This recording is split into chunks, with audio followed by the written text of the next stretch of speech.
In today's video, I'm going to teach you how to clone a website to Figma design or copy website design to perfect Figma UI.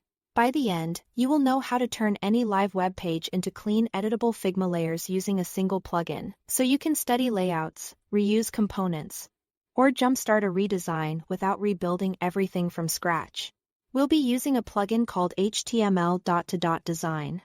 It's designed to convert a public web page into structured Figma content frames, text layers, images, and styles, so what you see online becomes a pixel-accurate starting point inside your file.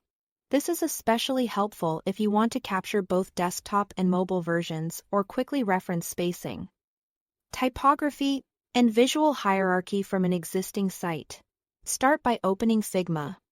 Use the quick search by pressing Ctrl-K, then navigate to Plugins and search for HTML.to.design. Once you see it, run the plugin. A small window will open, and this is where the entire import process happens. Paste the URL of the website you want to clone into the field. Make sure the page is publicly accessible and fully loaded in your browser, because the plugin fetches what's available at that link. If the site is behind a login, the import won't capture protected content. Next, choose the viewports you want to bring in, like desktop, mobile, or tablet. Think of viewports as different screen sizes. Selecting multiple will generate separate frames for each, which is handy for responsive comparisons. You can also pick a theme light or dark, if the site supports theme switching. This lets the plugin request the correct version so your frames match what users would actually see. When your selections look good, click Import. Give it a moment to process. The plugin will generate editable frames right on your canvas.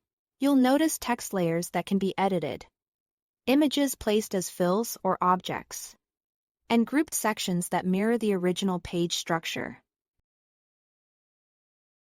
It won't recreate custom code interactions or advanced animations, but for static layout, spacing, and visual style, it's impressively close. If a font doesn't match exactly, Figma will substitute one you have installed.